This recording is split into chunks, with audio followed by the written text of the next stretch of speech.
Donc, qu'est-ce qu'un leader selon la parole? On va faire un tour de table. Donc, pour vous,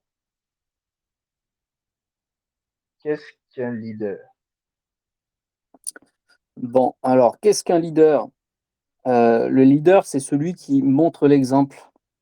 C'est pas forcément celui qui va faire l'autoritaire, celui qui va décider pour tout le monde, mais plutôt celui qui montre l'exemple déjà, celui qui est au service de l'autre par l'exemple et qui l'amène à s'élever justement par l'exemple, par la démonstration, et c'est-à-dire qu'il rayonne ce qu'il est tout simplement, et les autres sont, sont amenés à se, comment je peux dire ça? À s'améliorer au fur et à mesure par ce rayonnement et cet état d'être. Ok, donc pour toi, un leader, c'est quelqu'un qui est un exemple pour les autres. Oui. Ok. Et les autres, pour vous, qu'est-ce qu'un leader?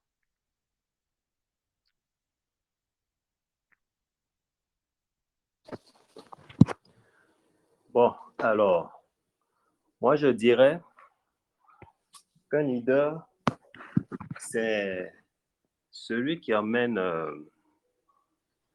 qui, qui amène les autres vers l'avant, qui les encourage et qui les pousse à s'améliorer. Juste ça. Ok, pour toi, un leader, c'est quelqu'un qui, c'est un motivateur pour les autres. Un peu ça, ouais.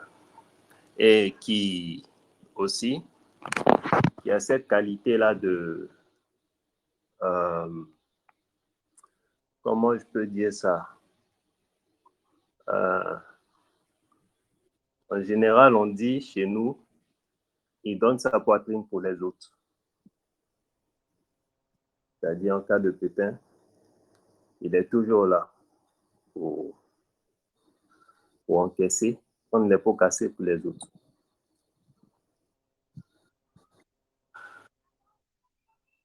Donc, je peux parler de Ok, cette qualité-là. ok.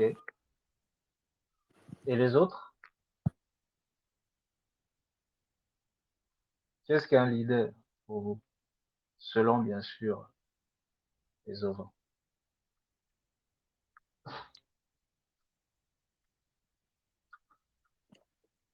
Hmm, Pour moi, un leader, selon les events, c'est celui qui est capable de prendre le fardeau des autres sur son épaule. C'est celui qui est capable de porter, voilà, c'est ce que le frère Samuel a essayé de dire, de porter en fait la faute des autres, de subir, selon l'Éternel en fait, de subir le châtiment, de subir la colère de Dieu à la place des autres. Tu prends tout sur elle-même, en fait, la personne prend sur elle-même, prend tout à la place des autres, comme par exemple Jésus, ou bien Moïse, et d'autres personnes en fait dans la Bible. Voilà. Ok, merci. Et les autres, tout le monde va parler, hein, donc Alors, le- selon, je, je ne sais pas si j'ai la bonne réponse, mais je pense qu'un leader, c'est celui qui a la vision, qui a reçu donc la vision de ce qu'il faut faire, de ce qu'il y a à faire, de ce qu'il y aura à faire, et qui a reçu également de la manière dont il faut faire les choses pour bien guider ceux, les personnes pour qui il est leader, en fait. Et au-dessus de tout ça, c'est cette personne qui a donc des qualités tantôt de manager, tantôt comment dire, de bienveillance, mais qui sait aussi rester ferme quand il le faut, euh, pour le bon déroulement de la vision qu'il a reçue. Et le leader, c'est surtout la personne, oui, qui a reçu la vision, mais surtout aussi qui ne fait rien, donc du coup, du fait d'avoir reçu cette vision, qui ne fait rien de sa propre initiative, en fait, de sa propre volonté. Non, il fait vraiment tout en fonction de celui par qui il a reçu la vision, en fait. Ça, c'est ma réponse. Ok. Il reste Marcus et Christelle. Qu'est-ce qu'un leader pour vous?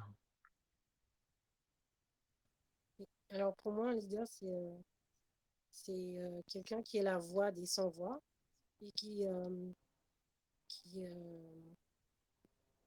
alors on le choisit du coup, c'est un porte-parole. Pour moi, c'est un porte-parole. Du coup, un porte-parole du peuple, on va dire, euh, devant peut-être le créateur, devant une autorité, je dirais. Voilà, un porte-parole du peuple devant une autorité et la voix des sans-voix. Voilà. Ok, il reste plus que Marcus.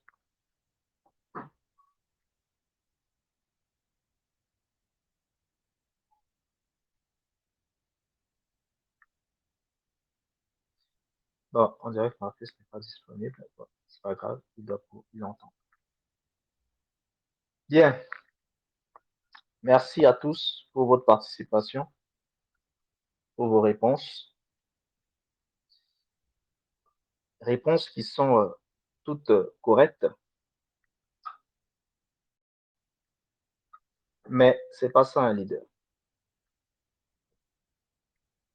C'est correct, tout ce que vous dites. Mais c'est pas ça un leader chez les OVA. Ce que vous avez dit, ce sont des caractéristiques que doit posséder un leader. Mais ce qui fait qu'un leader est leader chez les OVA, ce ne sont pas ces caractéristiques. Ce qui fait qu'un leader est un leader chez les OVA, c'est la notion de choix, d'élection. Un leader chez les ovins est choisi par le Créateur. C'est ça un leader chez les ovins. C'est celui que l'Éternel choisit. Ça, c'est un leader. Même s'il ne possède pas les caractéristiques que vous avez citées, s'il a été choisi par le Créateur, c'est ça un leader. Une personne peut posséder tout ce que vous avez dit, mais tant qu'elle n'est pas choisie par le Créateur, elle ne sera jamais un leader. Pour et au vin. Elle ne sera jamais un leader pour le Créateur. Ça veut dire que ne devient pas leader celui qui peut ou qui en a les compétences ou qui en a les capacités. Devient leader celui qui a été choisi par l'Éternel. Est leader celui qui a été choisi par l'Éternel. Vous aurez beau vous entraîner, vous aurez beau vous transformer. Si l'Éternel des armées ne vous a pas choisi comme leader, vous ne le saurez jamais. C'est ça, un leader. C'est la notion d'élection. Dieu choisit qui est leader. Dieu choisit qui il établit à telle place. Et tout ce que vous avez dit là, Dieu met ça dans la personne. C'est ça, un leader. Un leader reçoit toutes les caractéristiques, les compétences, les armes, les attitudes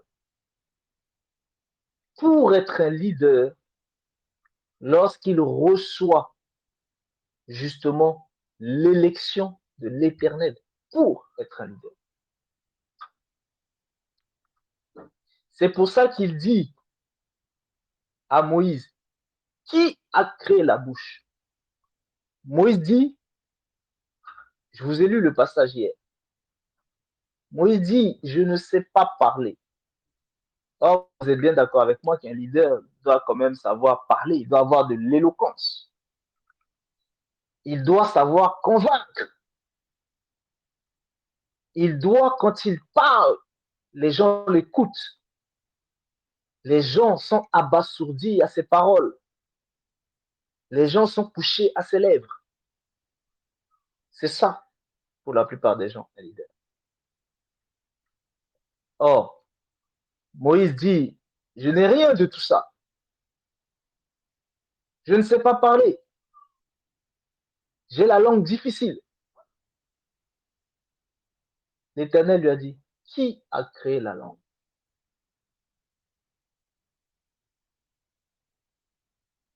Tu as été choisi, Moïse, tu seras leader, que tu le veuilles ou non, parce que tu as été choisi. Donc, vous comprenez bien que jadis, regardez l'histoire de Moïse. Moïse est en Égypte. Et au bout d'un moment, il lui vient à cœur d'aller visiter ses frères. Et quand il y va, il voit justement un Égyptien en train de maltraiter un Israélite. Il prend la défense de l'Israélite et l'Égyptien a été tué. Le lendemain, quand il vient, il va maintenant, il voit deux Israélites en train de justement se quereller. Il intervient pour leur dire, mais vous êtes frères, pourquoi vous battez-vous entre vous? Ils lui ont dit, qui t'a établi juge sur nous? Ils lui ont dit, qui t'a établi juge sur nous? Et Moïse prend peur parce qu'ils lui disent, celui qui maltraitait son frère dit, veux-tu me tuer comme tu as tué l'Égyptien? Moïse s'est dit, ah, donc si l'histoire est connue, c'est que bientôt ça va arriver aux oreilles de Pharaon. Et Moïse prend peur et s'enfuit d'Égypte. Mais vous avez vu que en allant vers eux et en leur donnant des conseils, bah, ils se positionnaient déjà en tant que leader. C'est pour ça qu'eux, ils lui ont dit, mais qui t'a établi leader pour que tu te permettes de donner des conseils? Et effectivement,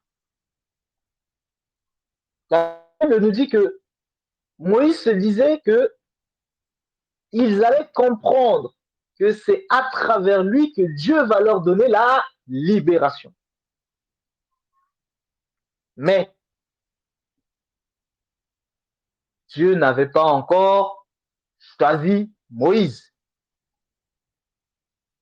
Moïse s'est dit en lui-même que ils vont comprendre que c'est lui le libérateur. Mais ça, c'est Moïse qui s'est dit. Et il va s'enfuir à Canaan, chez les Madianites, à Madian. Et il va rester là-bas pendant 40 années. 40 années. C'est au bout de 40 ans que Dieu se révèle à lui. Et Dieu manifeste son ange à l'intérieur du buisson ardent. Et Dieu lui dit, je t'ai choisi, va libérer mon peuple. Là, il a été choisi. Et lui, maintenant, il dit, mais moi, je ne sais pas parler. Vous voyez, quand il était en Égypte, il était prince d'Égypte. Donc, du coup, il a été formé pour diriger. Et comme il avait été formé pour diriger, il s'est dit, il va aller diriger les Israélites. Parce qu'il a été formé pour diriger. Mais il a été formé par une formation égyptienne, par une formation mondaine. Et là, il était leader des Égyptiens, leader du monde, mais pas leader du Créateur. Le Créateur va l'emmener à Madian, où il va servir le prêtre de Madian. Il va prendre pour épouse une des filles du prêtre. Il va faire des enfants. Il va justement être berger. Et il va être leader sur qui? Sur le troupeau. Et il va être leader sur qui? Mais sur sa femme. Et il est soumis à Jéthro parce qu'il est dans la maison de Jéthro. C'est là que Dieu l'appelle. Il dit, viens, là, maintenant, moi, je te choisis comme leader. Moïse n'a plus l'assurance de l'Égypte. Il dit, ah non, moi, je ne sais pas parler. Et il a l'habitude d'être seulement avec les animaux.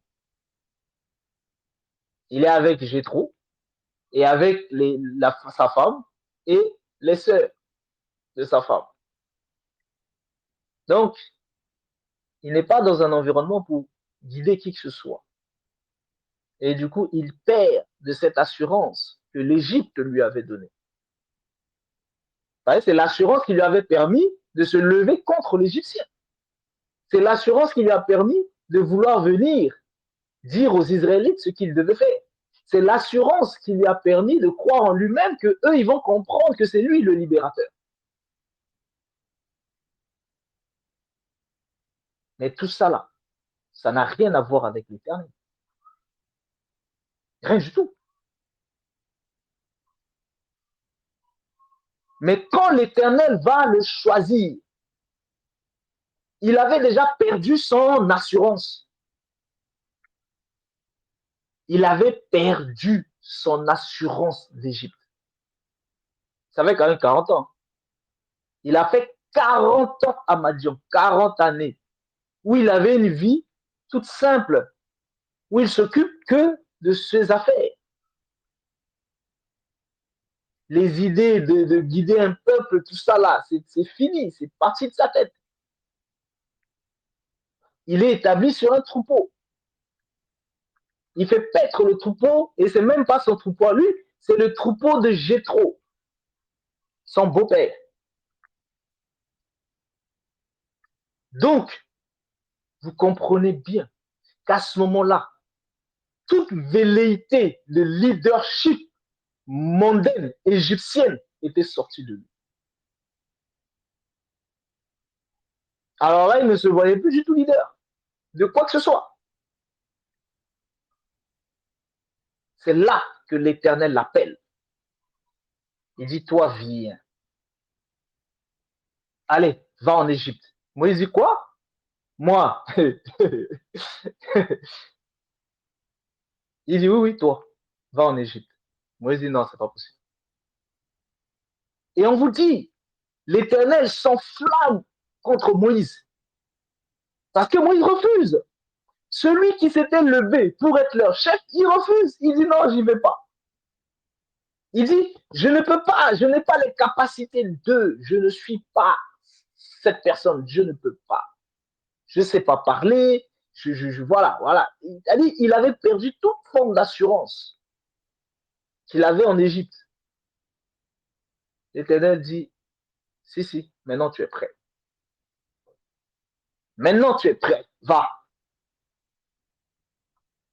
Donc vous comprenez bien que toutes les idées là de leadership que ceux qui se disent enfants de l'Éternel ont dans leur tête, c'est pas ça.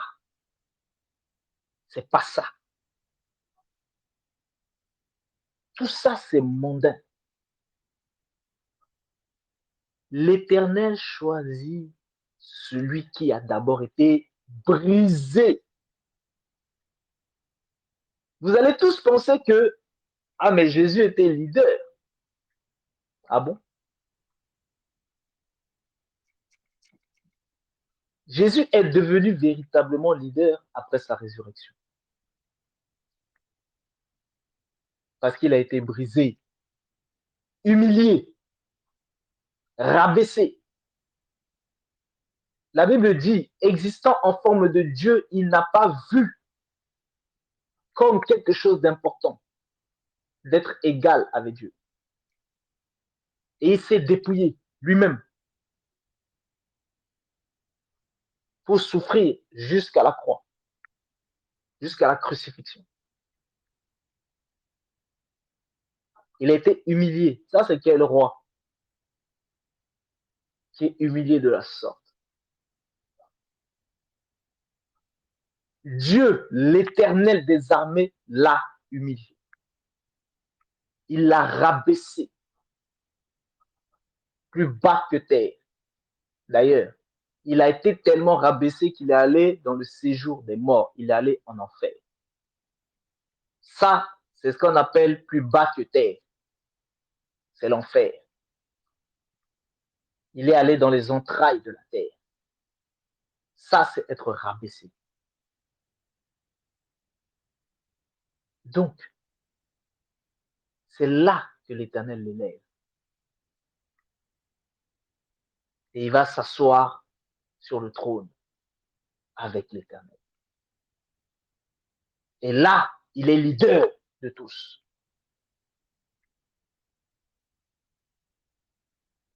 Et pourquoi? Parce qu'il a été choisi. Tu es mon bien-aimé. Celui-ci est mon bien-aimé. Je l'ai choisi. N'est-ce pas la parole de l'Éternel? Je l'ai choisi. Pas il s'est choisi. Pas il a décidé que parce qu'il est fils de Dieu, il sera chef. Non. L'Éternel l'a choisi. Moïse, l'Éternel l'a choisi. David, l'Éternel l'a choisi. Même Saül, l'Éternel l'a choisi. Et ensuite, il l'a rejeté. Abraham, l'Éternel l'a choisi. Noé, l'Éternel l'a choisi. Enoch, l'Éternel l'a choisi. Les prophètes, l'Éternel les a choisis. Aaron, souverain sacrificateur, l'Éternel l'a choisi. Myriam, la prophétesse, l'Éternel l'a choisi. Les apôtres, Jésus dit, Père, je n'ai perdu aucun de ceux que tu m'as donnés. Donc, qui a donné à Jésus? C'est l'Éternel. Excepté le fils de la perdition. Parce que lui, il a été perdu. Le fils de la perdition, parce que c'est le fils de la perdition. Mais lui aussi, c'est l'Éternel qui l'a choisi pour qu'il soit au milieu de Jésus-Christ avec les autres. Il faut que vous compreniez une chose. Lorsque Judas quitte, justement, il est parti se suicider. Pierre se lève, il dit quoi? Il dit, comme vous le savez, Judas qui était parmi nous, qui avait part justement à l'héritage que nous avons, a quitté, a délaissé sa maison et il est parti là où il doit être, dans sa véritable demeure. Qu'un qui a été avec nous puisse prendre sa place. Et ensuite, ils vont prier, Seigneur, toi qui connais le cœur de tous, choisis celui que tu auras voulu. Et ils vont jeter le sort. Le hasard n'existe pas. Ça tombe sur Matthias. Il a été choisi. Paul, Jésus dit à Ananie, va, car je l'ai choisi. Il portera mon nom devant les nations. Personne ne se choisit lui-même pour les choses de l'Éternel. Personne. Jamais, jamais, jamais, jamais, jamais. Nul ne peut être leader chez les ovins si ce n'est l'Éternel qui l'établit. Et l'Éternel n'établit pas selon les critères des hommes. Moïse était selon les critères des hommes. Il a voulu s'établir. Ça n'a pas marché. Mais lorsqu'il était selon le critère de Dieu, Dieu l'a établi.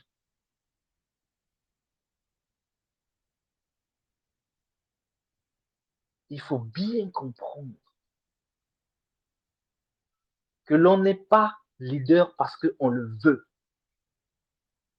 On est leader parce que l'Éternel l'a choisi. Alors là, ça change la donne. Ça veut dire quoi? Ça veut dire que vous pouvez beau vous entraîner, vous pouvez beau vous exercer, vous pouvez beau faire tout ce que vous voulez.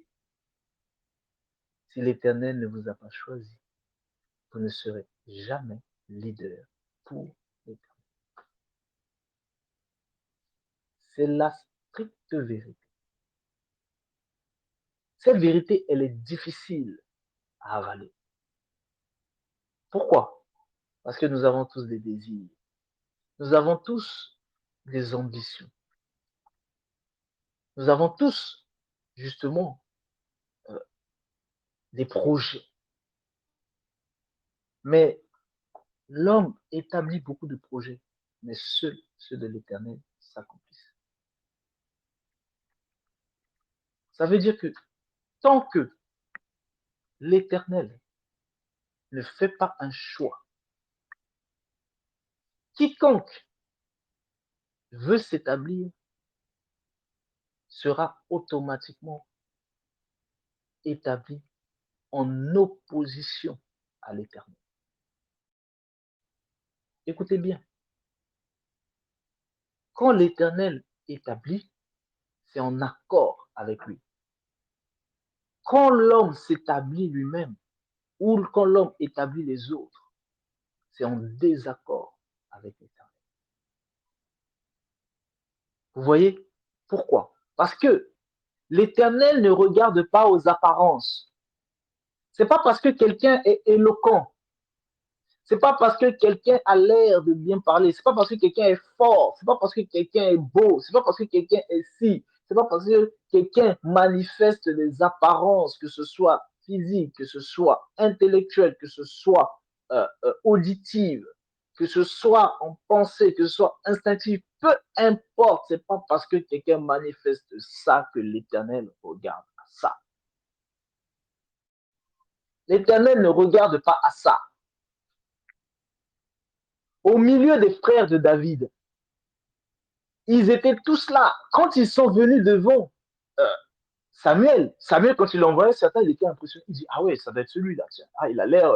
Samuel regardait aux apparences. Et pourtant, c'était un prophète de l'Éternel. L'Éternel dit, non, Samuel, c'est pas celui-là. Oh, Samuel dit, comment ça? Pourtant, il a l'air bien. L'Éternel dit, non, c'est pas celui-ci. L'Éternel dit, l'Éternel ne regarde pas aux apparences. L'Éternel ne voit pas ce qui frappe les yeux. L'Éternel ne voit pas ce qui frappe les oreilles. L'Éternel ne voit pas ce qui frappe le cœur. Vous savez, parfois, il y a des paroles, là. Il y a des gens qui ont des paroles, là, qui sont doucereuses. Tout de suite, ça touche le cœur de quelqu'un. Dit, ça, ouais, lui, je le suis. Non, l'Éternel ne voit pas ça. L'Éternel voit en profondeur dans le cœur. Et il voit au-delà du temps. Donc, vous pouvez voir celui qui est chétif, David. Toutes ces choses n'intéressaient même pas David. Lui, il était là avec ses animaux, ses moutons, ses brebis. Et il était bien. Il est en plein air. Il se bagarre avec les lions là-bas. Lui, tout le reste des choses là, c'est pas son problème, ça l'intéresse pas. Et même ses frères, eux lui disent, allez, toi, retourne là-bas vers le troupeau là. Eh, c'est là-bas, là-bas c'est ta place. Et pourtant, quand il est venu, parce que au final, David n'était pas venu. Hein. L'Éternel dit non, c'est pas encore celui-ci. Ah, Samuel dit, mais attends. Il demande à Isaïe, il dit, mais il te reste encore des enfants ou c'est comment? Ah, Isaïe lui-même, il dit, ah, il y en a bien un, mais bon. Il en reste encore un, mais bon. Mais bon. C'est-à-dire, personne ne le considère comme un leader potentiel. Écoutez bien, même son propre père. Il dit, oui, il y en a bien un, mais bon. Même son propre père ne le voyait pas en leader. Et dès que Samuel dit, mais faites-le venir quand même. Ah, ils sont dépêchés pour aller le chercher parce que le mec, il était là-bas dans les troupeaux. Attends, quelqu'un dans les troupeaux, qu'est-ce qui va venir aller diriger un peuple? Parce que là, il s'agit quand même d'élire le roi, de oindre le roi, le futur roi.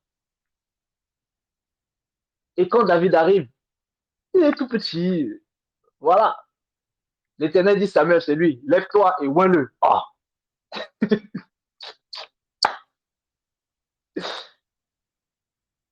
L'Éternel dit, c'est lui là.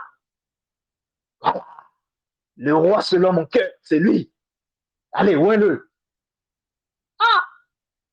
Mais bon, comme Samuel est soumis. Samuel lui-même, quand il a dû le voir, là, il dit, ah, Seigneur, toi aussi, vraiment. Lui là. Ouais, c'est lui. Parce que c'est l'opposé de Saül. Saül était grand, baraqué. Quand Saül s'est mis devant le peuple, ouais, la Bible dit il était plus grand que tous. Ouais. Donc, waouh, ils ont vu, ils ont dit, ouais. Parce que les gens voilà, craignent toujours l'apparence. Ils se disent grand, baraqué, donc il est fort. Donc, vous voyez, la petitesse, grand, baraqué, il est fort. C'est pas ça la force. Or, David, totalement l'opposé. Et pourtant, quand Goliath arrive, eux tous qui ont peur de la taille, parce que c'est la taille qui a fait qu'ils ont craint Saül. Quand Goliath arrive, Goliath est beaucoup plus grand que Saül. Saül lui-même tremble devant Goliath. Mais David se lève. David dit, c'est qui lui? Moi, l'Éternel est avec moi. C'est qui cet incirconcis là qui ose parler ainsi de l'Éternel des armées? Envoyez-moi, parce que je ne suis pas seul. Dès qu'il a terrassé Goliath, là, Saül a compris que donc l'Éternel est avec le petit.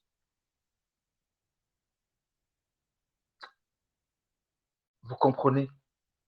C'est ça, un leader. Un leader n'est pas celui qui veut. Un leader n'est pas celui qui peut. Un leader n'est pas celui qui manipule. Un leader n'est pas celui qui arrive à avoir autour de lui. Un leader, c'est celui que l'Éternel a choisi. Personne ne peut rien faire avec l'Éternel si ce n'est l'Éternel qui l'établit. Peu importe le niveau. Même pour établir les diacres, l'Éternel les a choisis.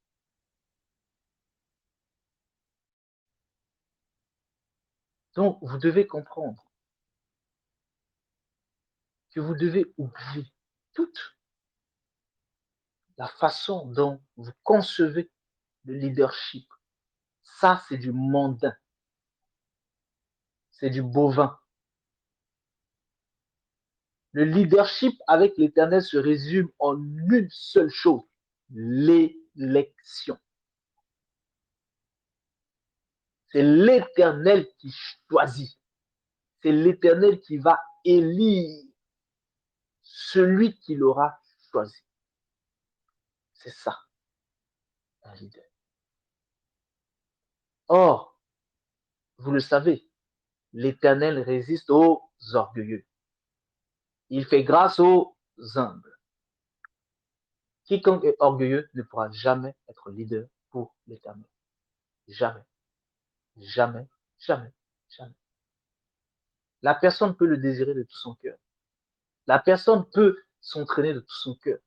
La personne peut se soumettre de tout son cœur. Tant qu'elle est orgueilleuse, l'Éternel lui résiste. Donc, cette personne ne pourra jamais, jamais, jamais être leader selon l'Éternel. Jamais. Ça a toujours été ainsi, c'est ainsi et ce sera toujours ainsi. Et quand l'Éternel a choisi cette personne, l'Éternel va oindre cette personne de son onction, de son esprit. Et tous les caractéristiques d'un leader selon l'Éternel vont maintenant se déployer parce qu'ils sont tous à l'intérieur de l'esprit de l'Éternel. Ça veut dire que vous comprenez bien que ce n'est pas la personne qui est leader, c'est l'Éternel qui dirige dans la personne. Or, pour que l'Éternel soit dans la personne, l'Éternel doit choisir la personne. C'est pour ça que même Saül a été choisi. C'est pour ça que l'Éternel l'a d'abord oint. Saül avait l'esprit de l'Éternel. Et ensuite, l'Éternel va le rejeter et l'esprit de l'Éternel va le quitter. Et c'est ainsi que un esprit d'égarement vient se mettre sur Saül. C'est ainsi que les choses se passent chez les hauts vents. Donc voilà, c'était très important que je vous parle de cela parce que rien ne peut être entamé avec l'Éternel si jamais il n'y a pas de leader. Et il ne peut y avoir de leader si ce n'est l'Éternel qui le choisit. Donc, vous avez compris que de bout en bout, avec l'Éternel, ce ne sera jamais les désirs de qui que ce soit, mais ce sera le choix de l'Éternel. Donc, voilà un peu ce que je voulais partager aujourd'hui en fait avec vous sur un premier aspect concernant en fait le leadership, c'est-à-dire le choix. Le choix. Ça, c'est un aspect très important, le choix de l'Éternel. C'est ça la base d'un leader. Et c'est ce qui définit un leader chez les autres. Donc voilà, merci. Merci à tous. Donc, si jamais il y a des questionnements, je vous écoute. Si jamais certains veulent en fait s'exprimer aussi, nous vous écoutons. Merci à vous.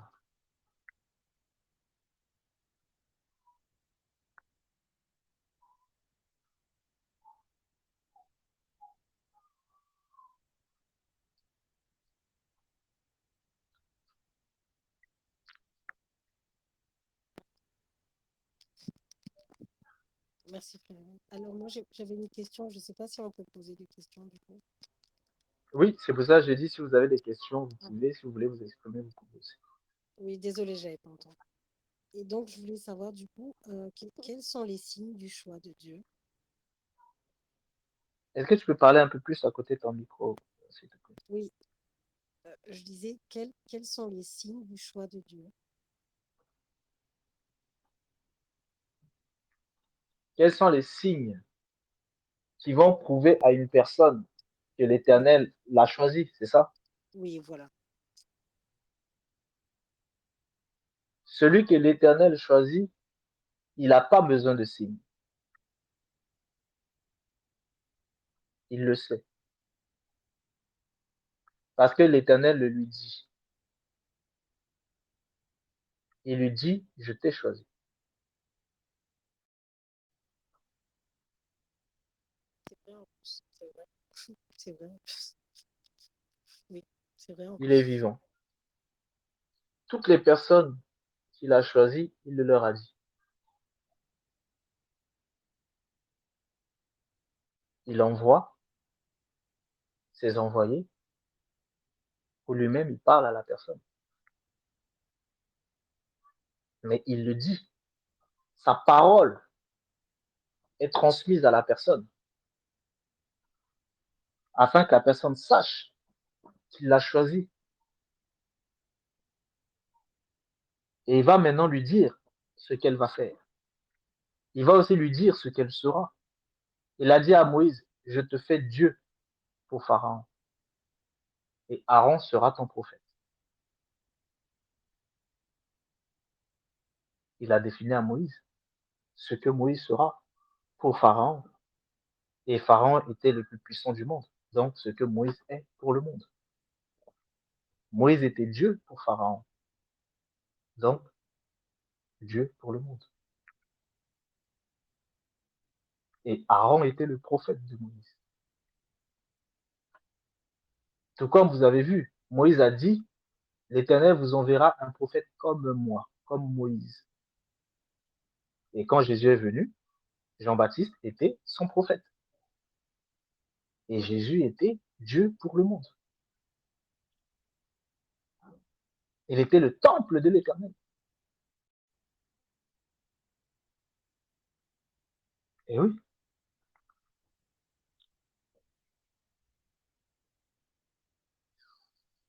Donc l'Éternel le dit. Les histoires des signes, ça, ce sont des choses que la personne qui ne croit pas aura besoin. Par quel signe? Regardez le cas de Gédéon. Il dit, bon, voilà, si jamais tu fais tel signe, je saurai que tu m'as choisi. Si tu fais tel signe, je sais parce qu'il ne croyait pas. Regardez Zacharie, le père de Jean-Baptiste. Il dit, ah, quand Gabriel lui parle, il n'a pas cru. Gabriel l'a frappé. Il a dit, parce que tu n'as pas cru à ma parole, tu seras muet. Et il a été muet jusqu'à ce que l'enfant naisse. Parce qu'il n'avait pas cru qu'il était le père du grand prophète, Jean-Baptiste. Vous comprenez? Les signes, c'est pour les incroyants. Les croyants, l'Éternel leur parle. Il leur dit,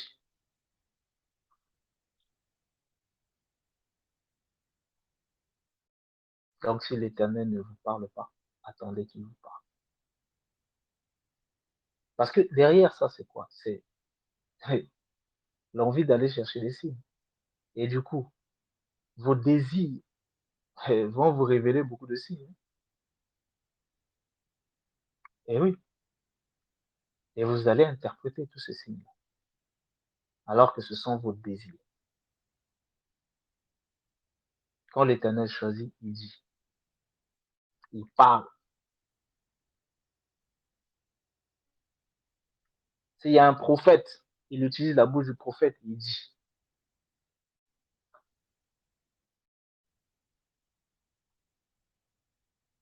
Vous comprenez? Tu comprends?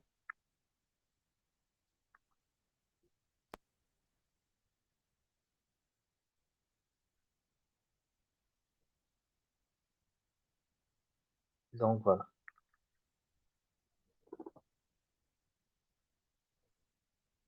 Est-ce qu'il y avait d'autres questionnements?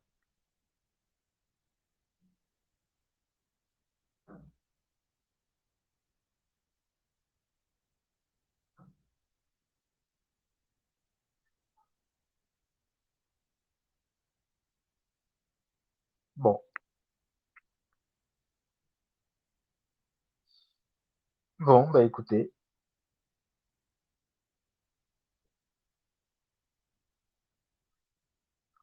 S'il n'y a plus de questionnements. Merci beaucoup pour le partage de toutes ces infos précieuses. Merci, merci. Ok, très bien. Bon, bah écoutez, reposez-vous bien. C'est un sujet particulier qui touche directement, en fait, l'Éternel des armées et qui touche le fonctionnement de son service. C'est pour ça que la Bible dit que même dans le sacerdoce lévitique, qui est le sacerdoce de la loi de Moïse, nul ne s'établit cette faveur, mais c'est l'Éternel qui établit. Et c'est pour ça que l'Éternel a établi Aaron et ses fils. Lorsque Élie, le sacrificateur, avait fauté, l'Éternel va établir Samuel. Quand c'était les périodes des juges, c'était l'Éternel qui choisissait un juge. Donc, vous devez comprendre que si vous avez le désir de suivre l'Éternel, vous devez absolument combattre tout ce qui est de l'ambition mondaine, du fonctionnement mondain, des désirs mondains, de toutes ces choses bovins, vous devez les combattre. Parce que ces choses vous opposent justement à l'Éternel. C'est vraiment très important. Et lorsque quelqu'un veut faire quelque chose avec l'Éternel, peu importe, il faut que l'Éternel dise, va, fais. S'il ne vous dit pas, va, fais, c'est que vous n'êtes pas prêt. Ça, c'est clair. Si vous faites, sachez que vous le faites de vous-même. Et si ça tourne mal, n'allez même pas pleurer devant l'Éternel pour dire pourquoi tu as laissé faire les choses. Parce que l'Éternel va vous dire, mais qui t'a envoyé? Est-ce moi qui t'ai envoyé ou tu t'es envoyé toi-même? C'est souvent comme ça. Nous décidons et quand ça tourne au vinaigre, on crie à l'Éternel. Non, c'est pas ainsi que ça fonctionne. Si on veut pouvoir crier à l'Éternel et qu'il nous écoute, il faut que l'Éternel soit dans la maîtrise de la chose d'abord. C'est hyper, hyper important. Parce qu'on est ici donc entreprendre quelque chose chez les ovins. Et c'est très important, vraiment, que tout un chacun puisse comprendre ça.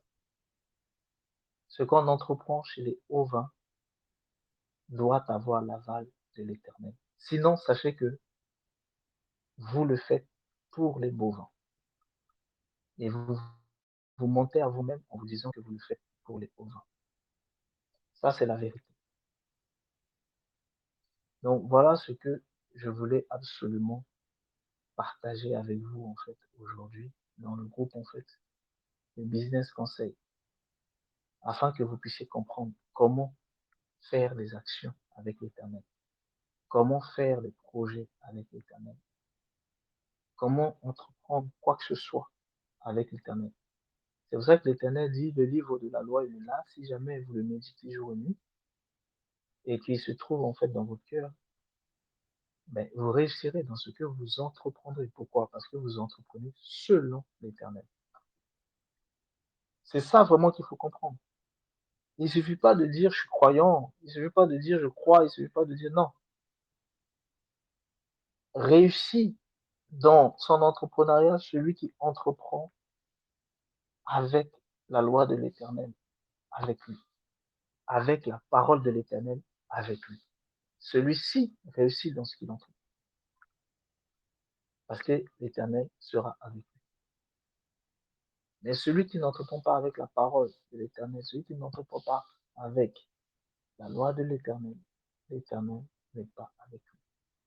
Donc, il entreprend de lui-même, ou il entreprend avec le système bovin, ou il entreprend avec les aides du système bovin, etc. Ou il entreprend avec les hommes. Mais il ne se montre pas à lui-même en disant que, et en croyant qu'il entreprend avec l'Éternel. C'est très important de comprendre ça. Il faut être honnête avec soi-même. Sinon, on se ment à soi-même. Et celui qui se ment à lui-même vit dans l'hypocrisie sans même le savoir. C'est encore pire. Celui qui vit dans l'hypocrisie en le sachant, c'est bien parce que demain, il peut changer.